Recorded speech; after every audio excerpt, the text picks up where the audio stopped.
My name is Angel Masonette. I'm a retired detective with the New York City Police Department. My name is John Cornicello. I'm a retired lieutenant from the New York City Police Department. I served in NYPD for 31 years. I served 22 years, 6 months, and 1 day, to be exact.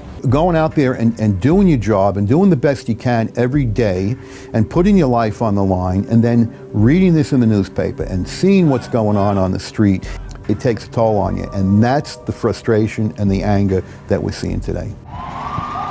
It's a tough start to 2015 for the NYPD. A standoff with leadership is drawing criticism of police tactics, such as stop and frisk.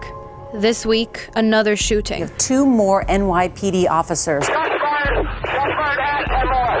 And current reports of an armed anti-police gang on the prowl. Going back over my career, there's been, way too many of, deaths of police officers that I've worked with. But last month's killing of officers Liu and Ramos is different, many officers say, and it points to a bigger problem of the public's growing anti-police sentiment. They want to act like the shooting of Detective Ramos and Detective Liu was a random act by some crazy person. If he just wanted to randomly kill 2 police officers, he could have done it in Maryland. He took the time to come to New York, put on his Instagram what he was going to do, and he went and did it. We spoke to a number of active duty officers of all races. None of them wanted to go on camera. But Masonette, who retired a week ago, echoed what they all said, that cops think current leadership demonizes the police and empowers public hatred of the NYPD. But our history, sadly, requires us to say that Black lives matter. And it's affecting how they do their jobs. The stop, question, and frisk was a great tool for officers, especially officers like the 2 officers that were shot in the 4-6 precinct the other day. And cops don't feel like the mayor or the commissioner has their back. So now they're not searching people and they're not being proactive as far as finding people with guns and trying to protect people in the community, which is basically what we signed up to do. Anti-police sentiment has led NYPD leadership to change how cops respond to calls. They mandated that 2 cars go to every job. Who is they? Who mandated? The management.